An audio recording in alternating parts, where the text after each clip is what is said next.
বন্ধুরা, আজ আমি তোমাদের কাছে একটা নতুন রেসিপি নিয়ে এসেছি আইসক্রিমের।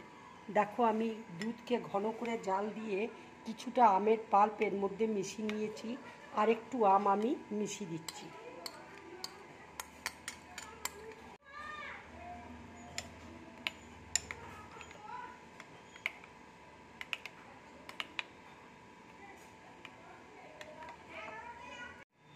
এবার আমি আইসক্রিম মেকারের মধ্যে ঢেলে দিচ্ছি। দেখো,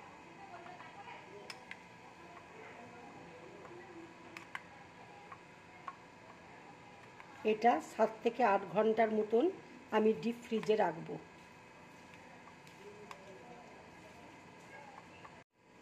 দেখো, আমার ভরা হয়ে গেছে।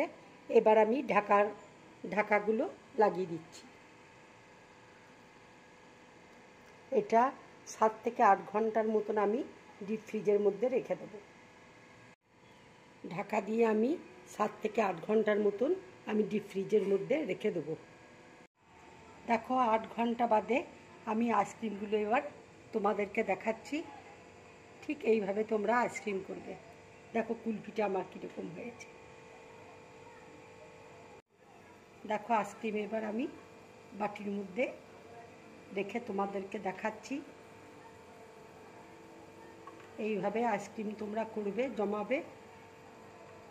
আমি এখানে ম্যাঙ্গো আইসক্রিম করেছি।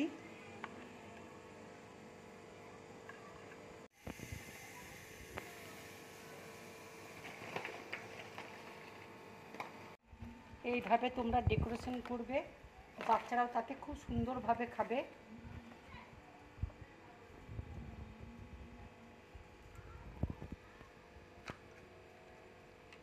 যদি আমার এই রেসিপিটা তোমাদের ভালো লাগে তাহলে লাইক করবে, শেয়ার করবে, আর ড্রিম ব্লগ চ্যানেলটাকে সাবস্ক্রাইব করবে।